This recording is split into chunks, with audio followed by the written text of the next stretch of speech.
Hello, it's Deepa from the Beaumont Library. Today I'll be reading an excerpt from The Kite Runner by Khaled Hosseini and published by Seal Books. December 2001.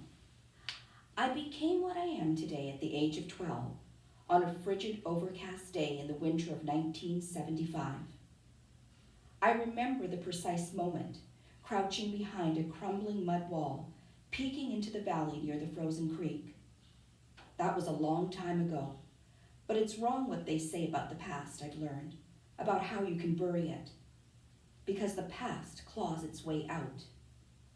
Looking back now, I realize I have been peeking into that deserted alley for the last 26 years.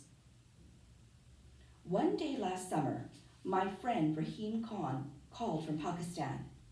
He asked me to come see him.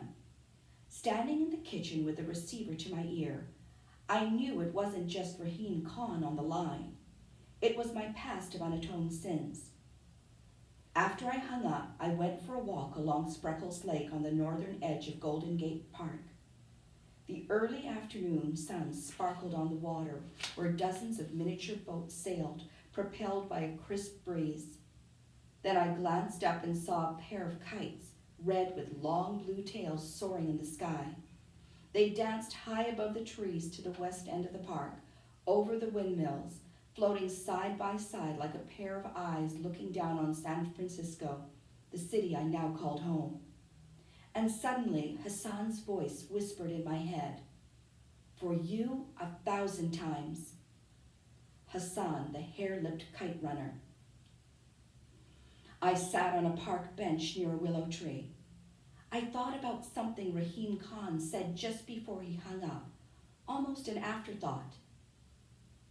There is a way to be good again. I looked up at those twin kites. I thought about Hassan, thought about Baba, Ali, Kabul.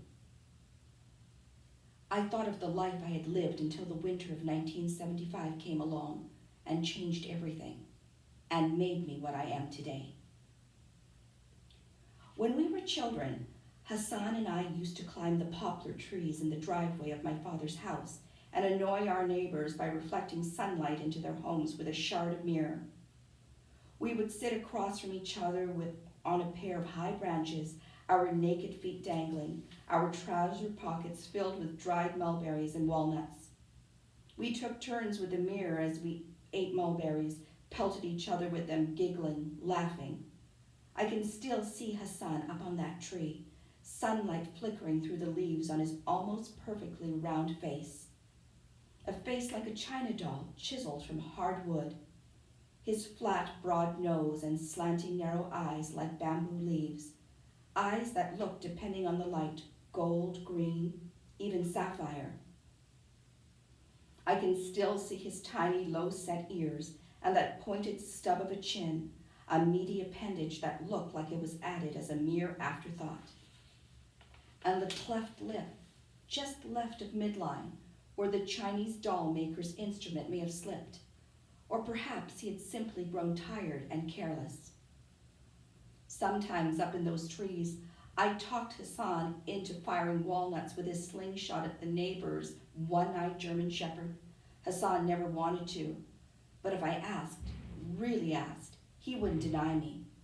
Hassan never denied me anything, and he was deadly with his slingshot. Hassan's father Ali used to catch us and get mad, or as mad as someone as gentle as Ali could ever be. He would wag his finger and wave us down from the tree. He would take the mirror and tell us that his mother had told him that the devil shone mirrors too, shone them to distract Muslims during prayer.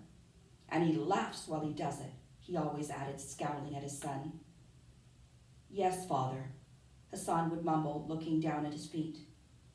But he never told on me, never told that the mirror, like shooting walnuts at the neighbor's dog, was always my idea. And that was an excerpt from The Kite Runner. I hope you check it out.